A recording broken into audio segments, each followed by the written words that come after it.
Tuan-tuan, sebagaimana biasa saya melaksanakan amanah yang telah dipikulkan ke atas saya sebagai jurucakap rasmi kepada Jabatan Kesihatan Negeri Kedah Darul Aman. Saya baru diupdate oleh pegawai yang berkenaan, Puan Mahiran di Jabatan Kesihatan.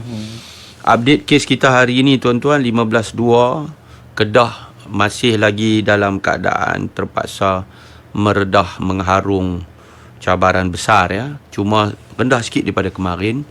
Kemarin kita 2,700 lebih, hari ini 2,649, turun sikit. Sebenarnya kemarin dulu kita baru dalam sekitar 1,800 lebih. Betul. Nampak tak? Lepas tu dia punya lonjakan itu nak dekat-dekat lonjakan saujana dah. Jadi Kedah hari ini 2,649 sudah pun menjadikan kita punya jumlah kes di negeri Kedah 198,514 kes. Manakala negara kita tercinta Malaysia melonjak ke 22,133 dengan totalnya 3,83,683 kes. Okey. Alhamdulillah, daripada 22,133 kes di negeri Kedah ini, 146 kes atau 0.66% kategorinya 3, 4 dan 5. Jadi taklah begitu tinggi sangat, ya. Walau bagaimanapun kita tak boleh ambil ringan kerana trend kes di Kedah dan umumnya di Malaysia dia sedang meningkat secara mendadak. Sikit update vaksin dos penggalak, 44.8% daripada 1,394,387 orang Kedah yang layak menerima dos penggalak sudah pun menerima suntikan.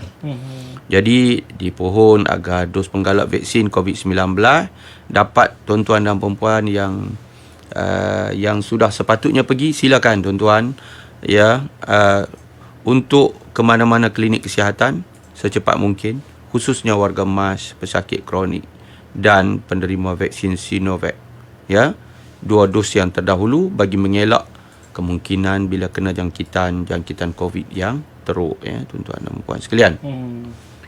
Kemudian bermula 10 Februari baru ni, untuk makluman tuan-tuan, Jabatan Kesihatan Negeri Kedah telah memulakan pemberian surat arahan kuarantin di rumah, ya, ataupun dipanggil home civilian order secara digital. Pesakit COVID yang baru disahkan positif COVID-19 secara ujian kendiri dan dikategorikan 1 atau 2A tidak lagi perlu hadir ke klinik kesihatan atau CAC COVID Assessment Center untuk ujian pengesahan.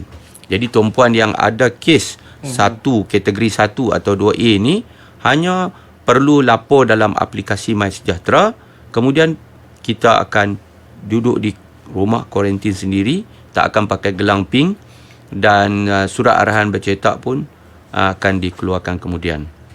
Tuan-tuan dan perempuan sekalian, surat arahan bercetak ini dikeluarkan secara digital lah, ya. Jadi kalau kita tengok kepada kategori 2A yang tak payah pergi ke CAC ini, disesak dekat situ, iaitu orang-orang yang dia hanya sakit tekak dan sesema tapi dia tak ada demam, ya, dia tak ada sesak nafas. Tapi kalau dia demam berpanjangan, sesak nafas, tu dah kategori 2B.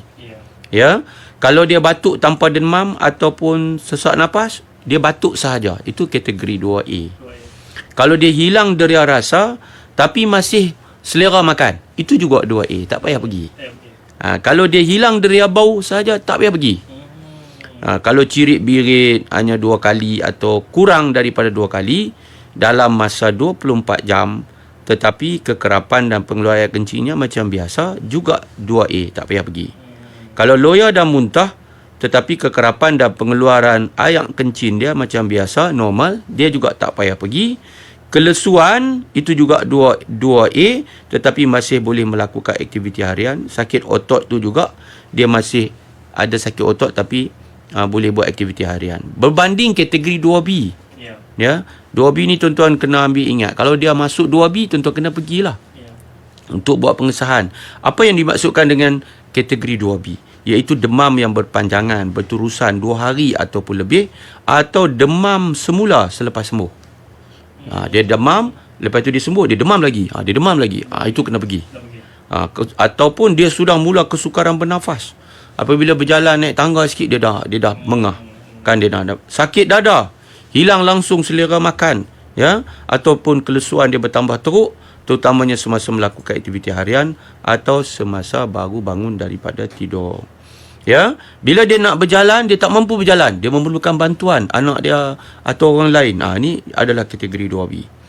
Ataupun gejala seperti batuk, loya, muntah atau cirit-birit semakin teruk atau berterusan, perubahan status mental seperti kekeliruan dan sebagainya, ini kategori 2B yang mana orang tu sepatutnya kena pergi ke CAC untuk mendapatkan pengesahan tentang sakit jangkitan COVID-19.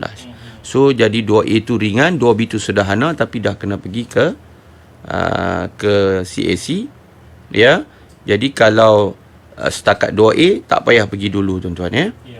Ya, jadi kategori 1 dan 2A secara jelas dan tuntas pihak Jabatan Kesihatan maklumkan pada tuan-tuan, tak payah pergi CAC. Ya, duduk kat rumah, kuarantin sendiri.